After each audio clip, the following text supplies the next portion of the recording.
Good evening, everyone. Welcome to my নিরুদ্দেশ যাত্রা YouTube channel. আজকে আমি তোমাদের সাথে আলোচনা করতে এলাম ক্লাস 9-10-এর আইসিএসসি বোর্ড সিলেবাসে চাঁদের পাহাড় বলে একটি উপন্যাস পড়ানো হয়। আজকে আমি চাঁদের পাহাড় উপন্যাসটা শুরু করছি।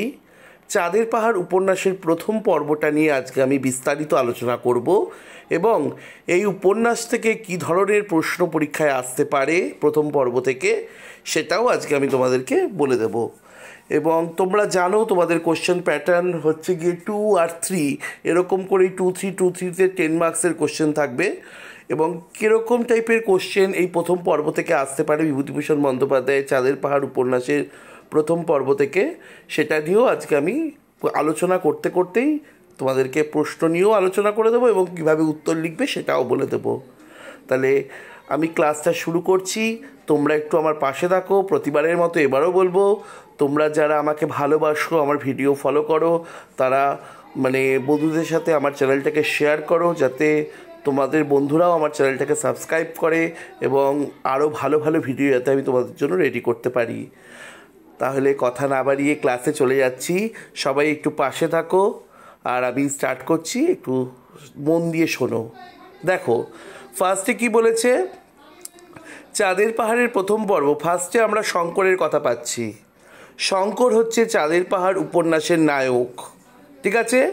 এই উপন্যাসের আদ্যপান্ত আমরা কিন্তু শঙ্করের কাহিনীই দেখতে পাবো, ঠিক আছে? এখানে প্রথমেই আমরা দেখছি শঙ্কর একেবারে পাড়াগাঁয়ের ছেলে। এইবার সে সবে FA পাশ দিয়ে এসে গ্রামে বসেছে। কাজের মধ্যে সকালে বন্ধু বান্ধবদের বাড়িতে গিয়ে আড্ডা দেওয়া, দুপুরে আহারান্তে লম্বা ঘুম, বিকেলে পালঘাটের বাওরে মাছ ধরতে যাওয়া। সারা বৈশাখ এভাবে কাটাবার পরে একদিন তার মা ডেকে বললেন, শোন একটা কথা বলি শঙ্কর, তোর বাবার শরীর ভালো নয়, এ অবস্থায় আর তোর পড়াশোনা হবে কি করে? কে খরচ দেবে? এইবার একটা কিছু কাজের চেষ্টা দেখ। অর্থাৎ শঙ্করের জীবনটা আমরা প্রথম থেকেই দেখতে পাচ্ছিলাম। FA পাশ করে আসার পর গ্রামের বাড়িতে এক প্রকার চলে যাচ্ছিল, কিন্তু শঙ্করের বাবার শরীরটা খারাপ হওয়াতে তার মা শঙ্করকে রোজগারের কথা বললেন, কিছু রোজগারের ব্যবস্থা করার কথা বললেন। মায়ের কথাটা শঙ্করকে ভাবিয়ে তুলল। লাইনটা আন্ডারলাইন করো, মায়ের কোন কথা শঙ্করকে ভাবিয়ে তুলেছিল? এই যে মা যে শঙ্করকে কাজের কথা বলেছিল, একটা কাজের ব্যবস্থা করার কথা বলেছিল, এটা শঙ্করকে ভাবিয়ে তুলেছিল। সত্যি তার বাবার শরীর আজ কয়েক মাস থেকে খুব খারাপ যাচ্ছে। কলকাতার খরচ দেওয়া তার পক্ষে ক্রমেই অসম্ভব হয়ে উঠেছে। অর্থাৎ কলকাতায় থেকে শঙ্কর পড়াশোনা করছিল, সেখানে খরচপত্র চালানো তার বাবার পক্ষে সত্যি অসম্ভব হয়ে উঠেছে। অথচ করবেই বা কি শঙ্কর? এখন কি তাকে কেউ চাকরি দেবে? চেনেই বা সে কাকে? তখন শঙ্কর কি করবে? কে শঙ্করকে চাকরি দেবে? শঙ্কর কাকেই বা চেনে? আমরা যে সময়ের কথা বলছি, ইউরোপের মহাযুদ্ধ বাধ্যে তখন 5 বছর দেরি, 1909 সালের কথা। অর্থাৎ এই যে 1909 সালের কথা এখানে কিন্তু লেখক লিখছেন, তখন চাকরির বাজার এতটা খারাপ ছিল না। বর্তমানে যেমন চাকরির বাজার খারাপ, সেই সময় কিন্তু চাকরির বাজার এতটা খারাপ ছিল না। শঙ্করদের গ্রামের এক ভদ্রলোক শ্যামনগর বা নৈহাটিতে পাটের কলে চাকরি করতেন। শঙ্করের মা তার স্ত্রীকে ছেলের চাকরির কথা বলে এলেন, যাতে তিনি স্বামীকে বলে শঙ্করের জন্য পাটের কলে একটা কাজ জোগাড় করে দিতে পারেন। ভদ্রলোক পরদিন বাড়ি বয়ে বলতে এলেন যে শঙ্করের চাকরির জন্য তিনি সাধ্যমতো চেষ্টা করবেন। এবারে শঙ্করকে কে চাকরি দেবে, কি করবে? শঙ্করের মা একজন চেনাশোনা ছিল ওদের গ্রামে, যে পাটকলে কাজ করে, সে শ্যামনগরের নৈহাটিতে একটা পাটকলে কাজ করে। তার কাছে গিয়ে বলে এলেন যে তার স্ত্রীর কাছে গিয়ে বলে এলেন তার ছেলের চাকরির কথা। তার স্ত্রী আবার তার স্বামীকে বলেছে। সেই ভদ্রলোক আবার শঙ্করদের বাড়িতে এসে বলতে এসছেন যে শঙ্করের চাকরির জন্য সে সাধ্যমতো চেষ্টা করবে। শঙ্কর সাধারণ ধরনের ছেলে নয়। স্কুলে পড়বার সময় সে বরাবর খেলাধুলাতে প্রথম হয়ে এসেছে। সেবার মহকুমার এক্সিবিশনের সময় হাই জাম্পে সে প্রথম স্থান অধিকার করে মেডেল পায়। ফুটবলে অমন সেন্টার ফরওয়ার্ড ও অঞ্চলে তখন কেউ ছিল না। সাঁতার দিতে তার জুড়ি খুঁজে মেলা ভার। গাছে উঠতে, ঘোড়ায় চড়তে, বক্সিংয়ে সে অত্যন্ত নিপুণ। কলকাতায় পড়বার সময় YMCAতে সে রীতিমতো বক্সিং অভ্যাস করেছে। এই সব কারণে পরীক্ষায় সে অত ভালো করতে পারেনি, দ্বিতীয় বিভাগে উত্তীর্ণ হয়েছিল। এই লাইনটা আন্ডারলাইন করো। পরীক্ষায় সে অত ভালো করতে পারেনি, দ্বিতীয় বিভাগে উত্তীর্ণ হয়েছিল। কেন শঙ্কর পরীক্ষায় অত ভালো করতে পারেনি, দ্বিতীয় বিভাগে উত্তীর্ণ হয়েছিল? এই প্যারাটা কিন্তু তার আনসার। খুব ভালো করে পড়বে এই জায়গাটাতে। খেলাধুলা, পড়াশোনার পাশাপাশি সে খেলাধুলা বা বিভিন্ন কারিকুলাম অ্যাক্টিভিটি যেগুলো থাকে সেগুলোর প্রতি কিন্তু শঙ্করের বেশি ঝোঁক ছিল। এই কারণেই, এছাড়াও গাছে উঠতে, ঘোড়ায় চড়তে, বক্সিং করতে, এগুলোতে বেশি তার বেশি মনোনিবেশ করেছিল। সেই জন্য সে পরীক্ষায় দ্বিতীয় বিভাগে উত্তীর্ণ হয়েছে, ভালো ফল করতে পারেনি। এই প্যারাটা কিন্তু এর জন্য। এই কোশ্চেনটা আসলে এটা লিখতে হবে। দেখো, প্রত্যেকটা কোশ্চেনের আনসারও কিন্তু এই বলে দিয়েছি, তোমরা কপিতে নোট করো। এই যে ভিডিওটা শুনছো, শুনতে শুনতে কপিতে নোট করো, দেখবে পুরো টেক্সটটা কিন্তু রেডি হয়ে যাবে। নোটস মুখস্থ করে লেখার চেষ্টা করো না কেউ, ঠিক আছে? আচ্ছা, দেখো, কিন্তু তার একটি বিষয়ে অদ্ভুত জ্ঞান ছিল। তার বাতিক ছিল যত রাজ্যের ম্যাপ ঘাটা ও বড় বড় ভূগোলের বই পড়া। একটা অদ্ভুত বাতিক। কী ছিল শঙ্করের বাতিক? ম্যাপ ঘাটা। যত রাজ্যের অদ্ভুত ম্যাপ ঘাটা আর বড় বড় ভূগোলের বই পড়া। ভূগোলের অঙ্ক কষতে সে খুব মজবুত, খুব পাকা আর কি। আমাদের দেশের আকাশের যেসব নক্ষত্রমণ্ডল ওঠে তা সে প্রায় সবই চেনে। ওটা কালপুরুষ, ওটা সপ্তর্ষি, ওটা ক্যাসিওপিয়া, ওটা বৃশ্চিক, কোন মাসে কোনটা ওঠে, কোন দিকে ওঠে, ওর সব নখদর্পণে। এই লাইনটা আন্ডারলাইন করো। কোন দিকে ওঠে ওর সব নখদর্পণে। কোন প্রসঙ্গে এমন কথা বলা হয়েছে? ওর সব নখদর্পণে। ঠিক আছে? ওই যে শঙ্করের একটা বাতিক ছিল যে ভূগোলে বড় বড় ম্যাপ দেখার, ভূগোল বই পড়া, আর আকাশে যে সমস্ত নক্ষত্ররা ওঠে, কোন সময়ে ওঠে, কোন দিকে ওঠে, সেগুলো তার নখদর্পণে ছিল। এই উদাহরণগুলো, এক্সাম্পলগুলো দিয়ে দেবে এর মধ্যে। আকাশের দিকে চেয়ে তখনই বলে দেবে। আমাদের দেশের বেশি ছেলে যে এসব জানে না, এ কথা নিঃসন্দেহে বলা যেতে পারে। এ কথা নিঃসন্দেহে বলা যেতে পারে। কোন কথা নিঃসন্দেহে বলা যেতে পারে? শঙ্কর যে ভূগোল বই পড়া বা বিভিন্ন রাজ্যের ম্যাপ দেখা এবং আকাশের বিভিন্ন নক্ষত্রমণ্ডলীদের পরিচিতি, এটা যে শঙ্করের নখদর্পণে, এবং আমাদের দেশের বেশিরভাগ ছেলে এটা জানে না, সেই প্রসঙ্গে এই কথাটা বলা হয়েছে, সেটা নিঃসন্দেহে বলা যেতে পারে। একদম পুরো এরমই আনসার হবে, ঠিক আছে?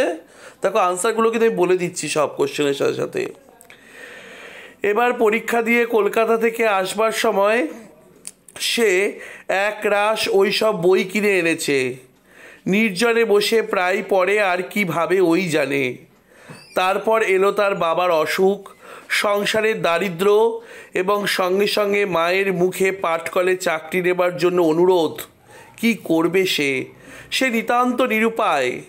মা বাপের মলিন মুখ সে দেখতে পারবে না। অগত্যা তাকে পাটের কলেই চাকরি নিতে হবে। কিন্তু জীবনের স্বপ্ন তাহলে ভেঙে যাবে?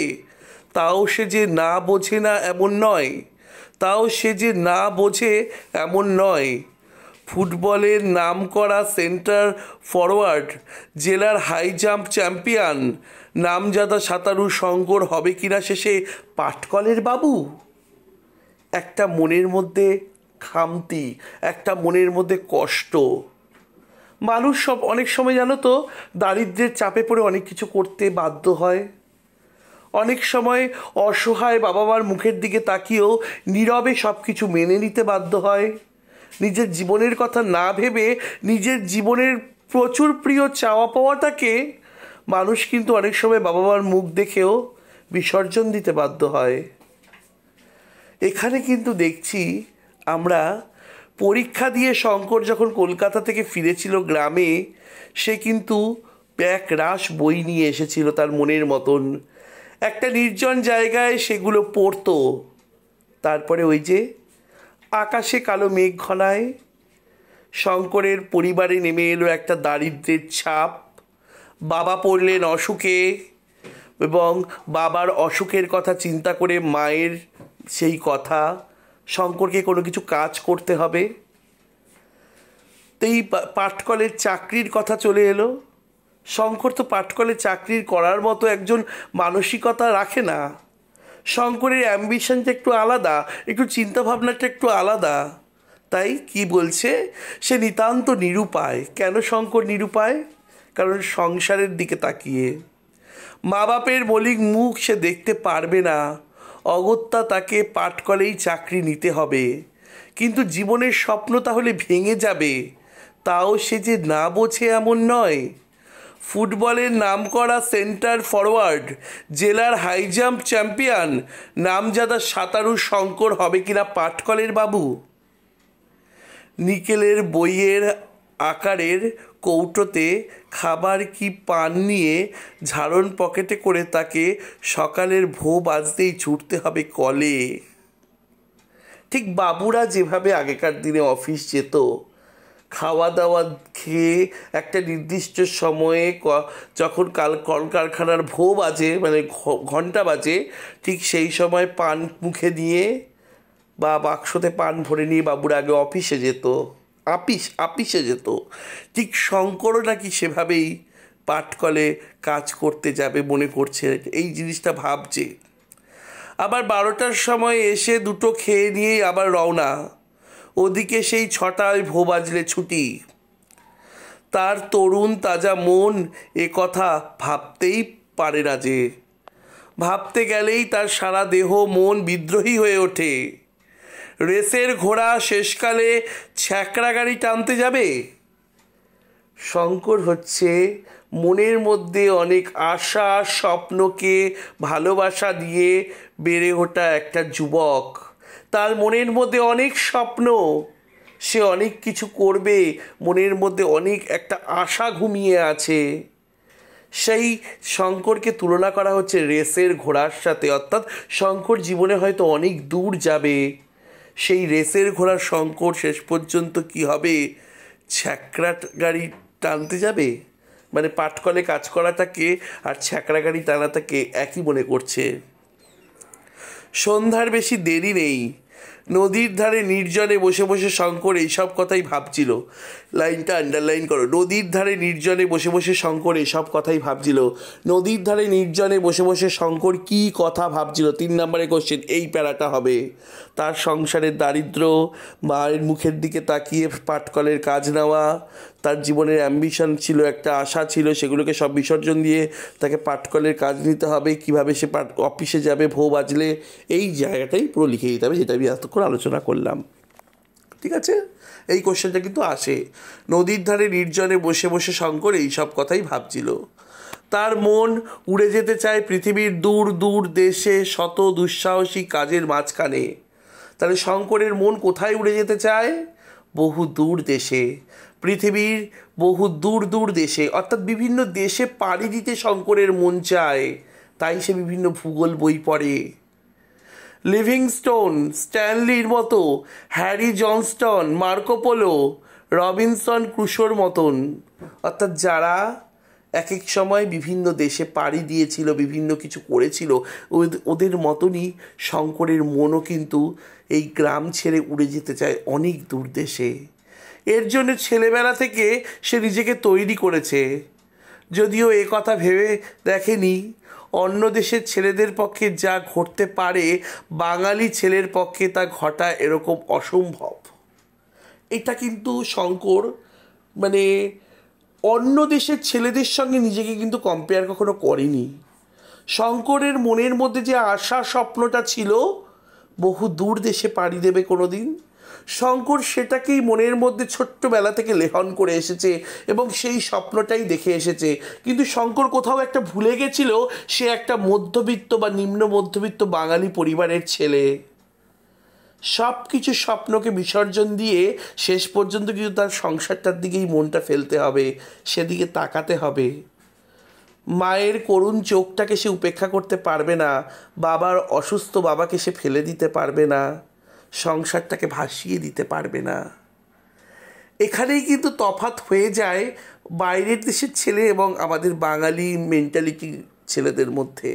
ঠিক আছে, তারা তৈরি হয়েছে কেরানি, স্কুল মাস্টার, ডাক্তার বা উকিল হবার জন্য।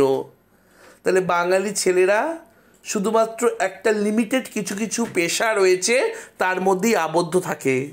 তারা কেরানি হয়, স্কুল মাস্টার হয়, ডাক্তার হয়, উকিল হয়। অজ্ঞাত অঞ্চলের অজ্ঞাত পথে পাড়ি দেবার আশা তাদের পক্ষে নিতান্তই দুরাশা। খুব বাস্তব কথা বিভূতিভূষণ লিখেছে।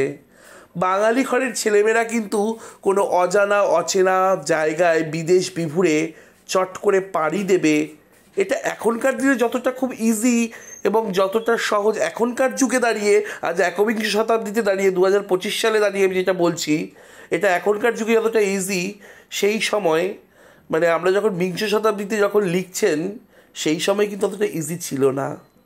ঠিক আছে, তখন মানুষ বিদেশে পাড়ি দেবে অন্য কোনো নিজের আশা বাসনাকে চরিতার্থ করতে, এটা ওটা করবে। বাঙালি ছেলেমেয়েরা কিন্তু সেটাও তখন ভাবতো না, তারা একটা লিমিটেড পেশার মধ্যেই কিন্তু থাকতো। ঠিক আছে, প্রদীপের মৃদু আলোয় সেদিন রাতে এসে ওয়েস্টমার্কের বড় ভূগোলের বইখানা খুলে পড়তে বসলো। সেই বইখানায় এক জায়গা তাকে বড় মুগ্ধ করে, সেটা হচ্ছে প্রসিদ্ধ জার্মান ভূপর্যটক আন্টন হাউপ্টম্যান লিখিত আফ্রিকার একটা বড় পর্বত, মাউন্টেন অব দি মুন, অর্থাৎ চাঁদের পাহাড়। তাহলে ওয়েস্টমার্কের একটা বড় ভূগোল বই খুলে পড়তে বসেছিল। সেই ভূগোল বইয়ের মধ্যে সে একটা জার্মান ভূপর্যটক আন্টন হাউপ্টম্যানের একটা বড় কি পড়েছে, একটা লেখা পড়েছে। সেখানে চাঁদের মানে আফ্রিকার একটা বড় পর্বত, তার নাম কি, মাউন্টেন অব দি মুন, চাঁদের পাহাড়, আরোহণের অদ্ভুত বিবরণ পড়েছে সেই ভূগোল বইতে। ওই চাঁদের পাহাড় অর্থাৎ কি মাউন্টেন অব দি মুন আরোহণের একটা অদ্ভুত বিবরণ পড়েছে। কতবার সে এটা পড়েছে, পড়বার সময় কতবার ভেবেছে হের হাউপ্টম্যানের মতন সেও একদিন যাবে মাউন্টেন অব দি মুন জয় করতে। অর্থাৎ যখন শঙ্কর পড়েছে, বারবার পড়েছে, মন দিয়ে পড়েছে, এবং পড়ে সে ভেবেওছে সেও একদিন যাবে এই মাউন্টেন অব দি মুন জয় করতে। স্বপ্ন সত্যিকার চাঁদের পাহাড়ের মতন দূরের জিনিস হয়ে চিরকাল। অর্থাৎ মনের মধ্যে সেই স্বপ্নটাই শঙ্করের ঘুমিয়ে আছে, সে একদিন চাঁদের পাহাড় জয় করতে যাবে। চাঁদের পাহাড় বুঝি পৃথিবীতে নামে? সে রাত্রে বড় অদ্ভুত একটা স্বপ্ন দেখলো শঙ্কর। লাইনটা আন্ডারলাইন করো, এই স্বপ্নটা পরীক্ষায় আসে। প্রথম অধ্যায় থেকে এই প্রশ্নটা কিন্তু খুব আসে। সে রাত্রে বড় অদ্ভুত একটা স্বপ্ন দেখলো শঙ্কর সে রাতে কি স্বপ্ন দেখেছিল? চারধারে ঘন বাঁশের জঙ্গল, বুনো হাতির দল মড়মড় করে বাঁশ ভাঙছে। সে আর একজন, কে তার সঙ্গে, দুজন একটা প্রকাণ্ড পর্বতে উঠছে। চারিধারের দৃশ্য ঠিক হাউপ্টম্যানের লেখা মাউন্টেন অব দি মুনের দৃশ্যের মতন। সেই ঘন বাঁশবন, সেই পরগাছা ঝোলানো বড় বড় গাছ, নিচে গিয়ে পচা পাতার রাশ, মাঝে মাঝে পাহাড়ের খালি গা, আর দূরে গাছপালার ফাঁকে জ্যোৎস্নায় ধোয়া সাদা ধবধবে চিরতুষারে ঢাকা পর্বতের শিখরটি একবার দেখা যাচ্ছে, একবার বনের আড়ালে চাপা পড়ছে। পরিষ্কার আকাশে দুই একটা তারা এখানে ওখানে। একবার সত্যি সে যেন বুনো হাতির গর্জন শুনতে পেল। সমস্ত বনটা কেঁপে উঠল। এত বাস্তব বলে মনে হলো সেটা, যেন সেই ডাকেই তার ঘুম ভেঙে গেল। বিছানার উপর উঠে বসল। ভোর হয়ে গিয়েছে, জানলার ফাঁক দিয়ে দিনের আলো ঘরের মধ্যে এসেছে। অর্থাৎ সেই রাত্রে শঙ্কর কিসের স্বপ্ন দেখেছিল? চাঁদের পাহাড় আরোহণ করার স্বপ্ন দেখেছিল। সেই যে হাউপ্টম্যানের বইটা পড়েছিল, হাউপ্টম্যানের এই হাউপ্টম্যানের বইতে যে মাউন্টেন অফ দ্য মুনের কথা রয়েছে সেই ঠিক অ্যাকচুয়াল ওরকম টাইপেরই পরিবেশটা ছিল চারধারে, এবং বাদবাকিটা এই লেখাটাই পুরো লিখতে হবে কি স্বপ্ন দেখেছিল। পুরো এই প্যারাটা কিন্তু পড়তে হবে, ভালো করে এই প্যারাটা পড়বে এবং এখান থেকেই আনসারটা কিন্তু বেরিয়ে যাবে, ঠিক আছে? উফ, কি স্বপ্নটা দেখেছে সে! ভোরের স্বপ্ন নাকি সত্যি হয় বলে তো অনেকে। এটা কিন্তু একটা নিয়তির খেলো। আমরা কিন্তু দেখব এই উপন্যাসটা পড়তে পড়তে শঙ্কর যে ভোরবেলা স্বপ্নটা দেখেছিল এই স্বপ্নটা কিন্তু সত্যি হয়েছে। শঙ্কর যাবে চাঁদের পাহাড় আরোহণ করতে, গল্পটা পড়তে পড়তে আমরা জানতে পারবো। শঙ্কর এখানে বলছে, এখানে একটা ইঙ্গিত দিয়ে যাচ্ছে বিভূতিভূষণ, ভোরের স্বপ্ন নাকি সত্যি হয় বলে তো অনেকে। অনেক দিন আগেকার একটা ভাঙা পুরনো মন্দির আছে তাদের গায়ে। 12 ভূঁইয়ার 1 ভূঁইয়ার জামাই মদন রায় নাকি প্রাচীন দিনে এই মন্দির তৈরি করেছিল। তাহলে মন্দিরটা কে তৈরি করেছিল? 12 ভূঁইয়ার 1 ভূঁইয়ার জামাই মদন রায় এই মন্দির তৈরি করেছিল। এখন মদন রায়ের বংশে কেউ নেই, মন্দির ভেঙে চুরে গিয়েছে। অশ্বত্থ গাছ বট গাছ গজিয়েছে কার্নিশে, কিন্তু সেখানে ঠাকুরের বেদি, তার ওপরেই খিলেনটা এখনও ঠিক আছে। কোনো মূর্তি নেই, তবুও শনি মঙ্গলবারে পুজো হয়। মেয়েরা বেদিতে সিঁদুর চন্দন মাখিয়ে রেখে যায়। সবাই বলে ঠাকুর বড় জাগ্রত, সে মানত করে তাই হয়, যে যা মানত করে তাই হয়। শঙ্কর সেদিন স্নান করে উঠে মন্দিরের একটা বটের ঝুড়ির গায়ে একটা ঢিল ঝুলিয়ে প্রার্থনা জানিয়ে এলো। অর্থাৎ শঙ্করের মনটা একটু খারাপ, বাড়ির পরিবারের একটা দারিদ্র্যের ছাপ, বাবা অসুস্থ, তাকে পাটকলের চাকরি নিতে হবে, বিসর্জন দিতে হবে তার মনের স্বপ্নটাকে। তাই সে একটা টালমাটাল পরিস্থিতির মধ্যে ছিল, মনটা ভালো ছিল না। তাই ভগবানের কাছে গিয়ে সেদিনকে স্নান করে যেদিন সে স্বপ্ন দেখলো তার পরের দিন শঙ্করের মনে হয়েছে ভোরের স্বপ্ন নাকি সত্যি হয়, এবং পরের দিনই সে স্নান টান করে সেই ঠাকুরের মন্দিরে গিয়ে পুজো দিয়ে এলো এবং কি করলো, একটা ঢিল ঝুলিয়ে এলো। মানে মানত করে না, ঢিল ঝুলিয়ে, ওই ঢিল ঝুলিয়ে মানত করে প্রার্থনা জানিয়ে এলো। বিকেলে সে গিয়ে অনেকক্ষণ মন্দিরের সামনে দুব্বা ঘাসের বনে বসে রইল। জায়গাটা পাড়ার মধ্যে হলেও বনে ঘেরা, কাজেই একটা পোড়ো বাড়ি। এদের বাড়িতে একটা খুন হয়ে গিয়েছিল শঙ্করের শিশুকালে, সেই থেকে বাড়ির মালিক এই গ্রাম ছেড়ে অন্যত্র বাস করছে। সবাই বলে জায়গাটা ভূতের ভয়, একা বড় কেউ এখানে আসে না। এই লাইনটা আন্ডারলাইন করো, একা বড় কেউ এখানে আসে না। কোথায় একা বড় কেউ আসে না? এই যে বিকেলবেলা শঙ্কর যেখানে গিয়ে বসেছিল মন্দিরের সামনে দুব্বা ঘাসে ঘেরা জায়গা, সেই জায়গাটা পাড়ার মধ্যে হলেও বনে ঘেরা। এখানে একটা পোড়ো বাড়ি আছে, এই বাড়িতে একটা খুন হয়ে গেছিল যখন শঙ্কর ছোট ছিল শিশুকালে। তারপরের থেকে এই বাড়ির মালিক অন্যত্র গিয়ে বাস করছে। সবাই বলে এটা ভূতের জায়গা, তাই এখানে কেউ আসে না। শঙ্কর কিন্তু এই নির্জন মন্দির প্রাঙ্গণে নিরালা বনে চুপ করে বসে থাকতে বড় ভালো লাগে। শঙ্করের এই নির্জন নিরালা বনে চুপ করে বসে থাকতে বড় ভালো লাগে। স্বাভাবিক মানুষের মনটা যখন খারাপ থাকে না, তখন একা একা একটা নির্জন জায়গায় বসে থাকতেই ভালো লাগে। ওর মনে আজ ভোরের স্বপ্নটা দাগ কেটে গিয়ে বসে গিয়েছে। ও কাল রাতে যে স্বপ্নটা দেখেছে সেই স্বপ্নটাকে কিন্তু ভুলতে পারছে না। সেই স্বপ্নটা তার মনের মধ্যে দাগ কেটে বসে গিয়েছে। এই বনের মধ্যে বসে শঙ্কর আবার সেই ছবিটা মনে পড়ল, সেই মরমর করে বাঁশঝাড় ভাঙছে বুনো হাতির দল, যেটা সে দেখেছিল মাউন্টেন অফ দ্য মুন, অর্থাৎ চাঁদের পাহাড়ে যে স্বপ্নটা সে দেখেছিল, সেই স্বপ্নটা শঙ্করের এই মন্দিরের এখানে বসেও মনে পড়ছে। রাত্রিবেলা দেখা স্বপ্ন, ভোর রাতে দেখা স্বপ্ন। সেই মরমর করে বাঁশঝাড় ভাঙছে বুনো হাতির দল। পাহাড়ের অধিত্যকার নিবিড় বনে পাতালতার ফাঁকে ফাঁকে অনেক উঁচুতে পর্বতের জ্যোৎস্না পাণ্ডুর তুষারবৃত্ত শিখর দেশটা যেন কোনো স্বর্গরাজ্যের সীমা নির্দেশ করছে। কত স্বপ্ন তো সে দেখেছে জীবনে, এত সুস্পষ্ট ছবি স্বপ্নে সে দেখেনি কখনো। এমন গভীর রেখাপাত করেনি কোনো স্বপ্ন তার মনে। এখানে একটা কথা দেখো, মানুষ স্বপ্ন কিন্তু ছোটোবেলা থেকেই দেখে।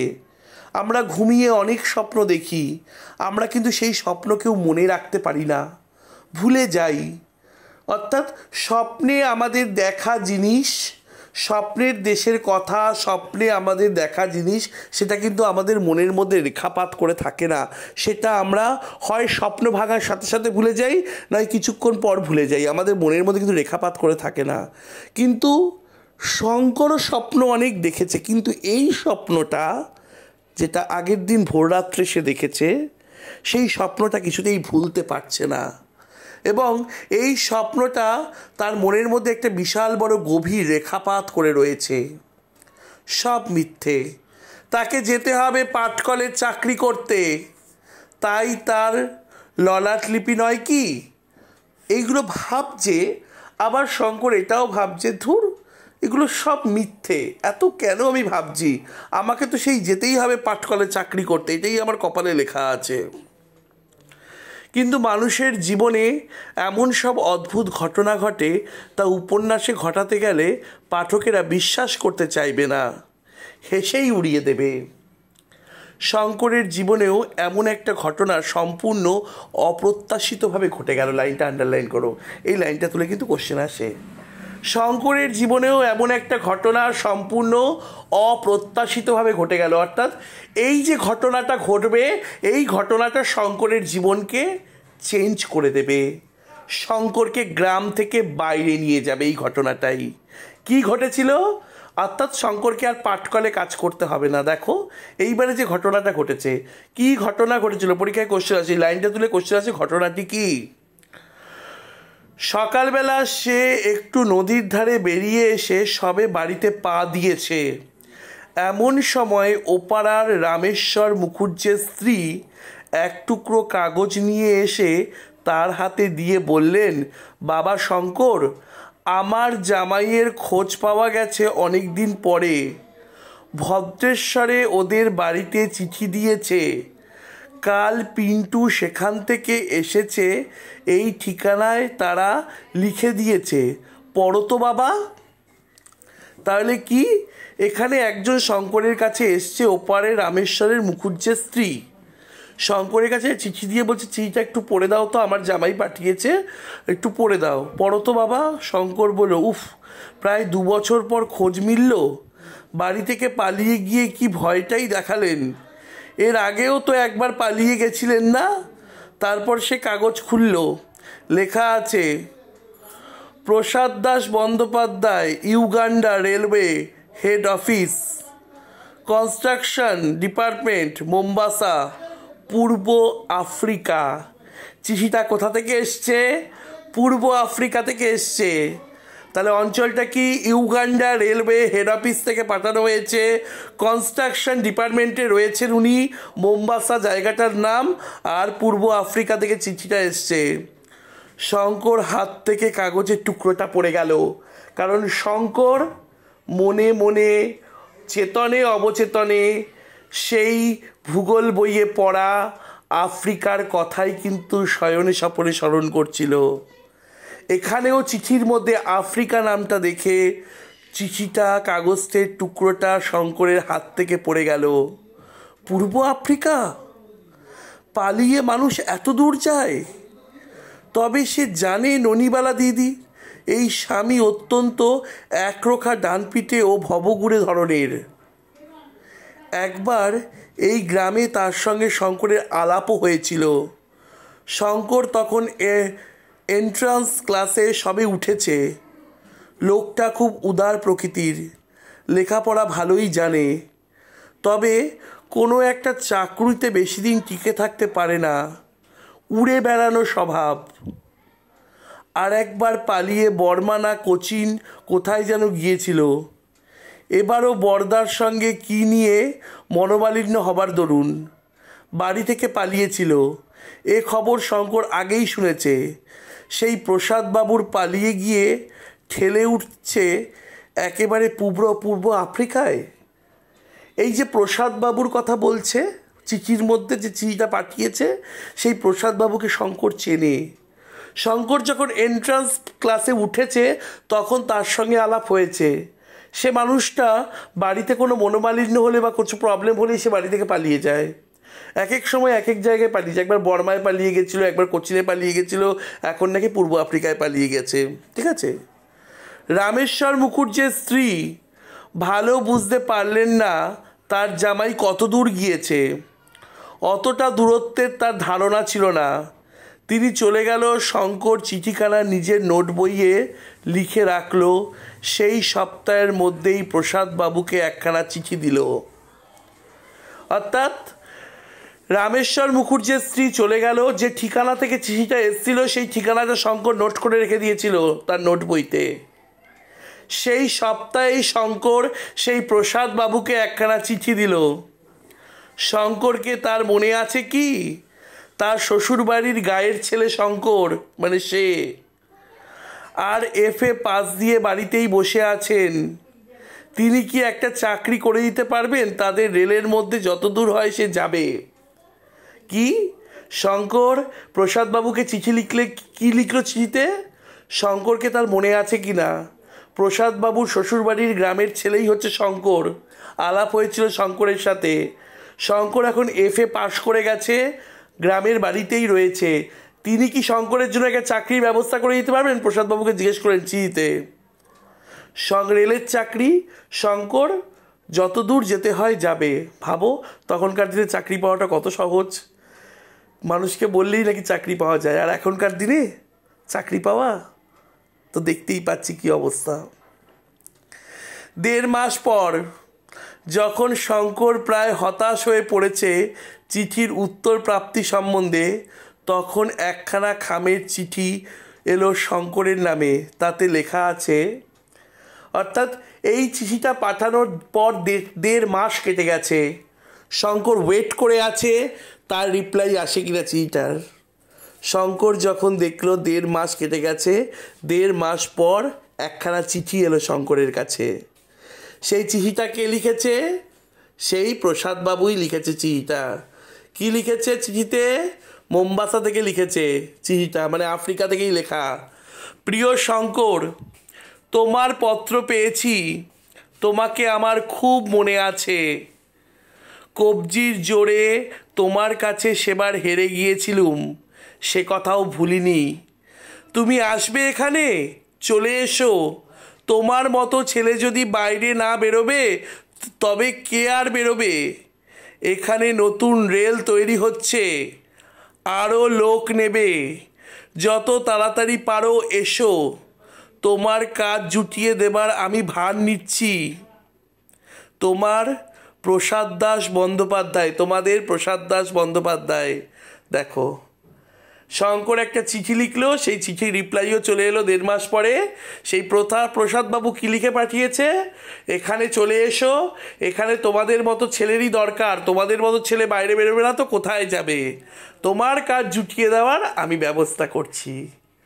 শঙ্কর যে স্বপ্নটা দেখেছিল ভোর রাতে, পরের দিন যে ঠাকুরের কাছে গিয়ে সে মানত করে যে ঢিল বেঁধে এসছিল, মনে মনে চাইছিল সে ঘর ছেড়ে অনেক দূরে পাড়ি দেবে। তার স্বপ্নের দেশ, শয়নে স্বপনে ভূগোল বইতে বারবার শঙ্কর যে দেশটার কথা ভাবত, আজ শঙ্কর সুযোগ এলো শঙ্করের হাতে আফ্রিকায় যাবার। শঙ্করের বাবা চিঠি দেখে খুব খুশি। যৌবনে তিনিও নিজে ছিলেন ডানপিটে ধরনের লোক। ছেলে পাটের কলে চাকরি করতে যাবে তার এতে মত ছিল না।